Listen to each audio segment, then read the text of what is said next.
မင်္ဂလာပါကျွန်တော်ကတော့ကိုမိုးစိတ်ဖြစ်ပါတယ်ကျွန်တော်ဗာပြကျင်လဲဆိုဒီမှာပြပုံမှန်အဲ့လားမီးစိမ့်လေးလေးနဲ့အဲ့စိမ့်လေးလင်းတဲ့ခါကျရင်ချီမပြတ်ဘူးပြနော်တတိထားရမယ်ချက်တွေပေါ့ကိုကတခြားနေရာတွေလောက်ရတဲ့စုံနေချီရမပြအောင်မပြတ်ဘူးဆိုရင်ပေါ့နော်အဲ့တတိထားကျွန်တော်ချုပ်ပြမှာရှေ့အောင်နောက်ပြတ်တယ်ဆိုတာဒီမှာကျွန်တော်ဘေးကိုလည်းကတ်ထားတယ်နော်စင်သာဘေးကိုလည်းကတ်ထားတာချီရမပြတ်လာအောင်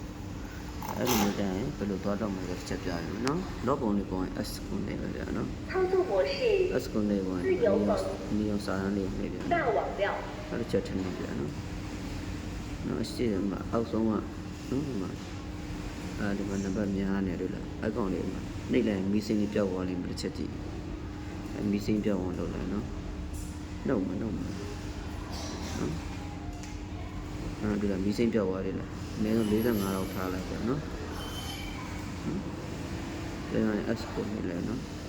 အဲ့ဆိုရင်ကျွန်တော်ချီပြတ်သွားမယ်ဗျာနော်သတိထားမယ်ချက်လေးပါဗျာနော်သူကမင်းနဲ့ပတ်သက်လို့သတိထားမယ်ချက်လေးရှေ့ရောနောက်ပြတ်သွားတယ်အတန်ကြားနော်တွေ့လားအကြရင်ရှေ့ရောနောက်ပြတ်တယ်ဗျာနော်သတိထားမယ်ဒီချုပ်ပြမယ်နော်အတန်ကြားတွေ့လားနော်ရှေ့ရောနောက်ပြတ်တယ်နော်ပြတ်တာများတာနဲတာအရှင်းမှာချိန်နေဟာလေးပြထားတာနော်ချီပြတ်တာများနေဘယ်လိုလုပ်ရမလဲနဲဘယ်လိုလုပ်ရမလဲဆိုတော့နော်အဲမီးစိမ့်နေပြထားပါ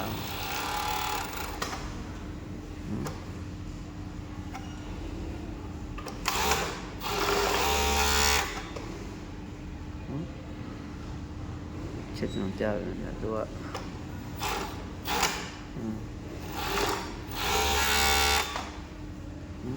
ချီပြတ်တယ်နော်ဒီမှာ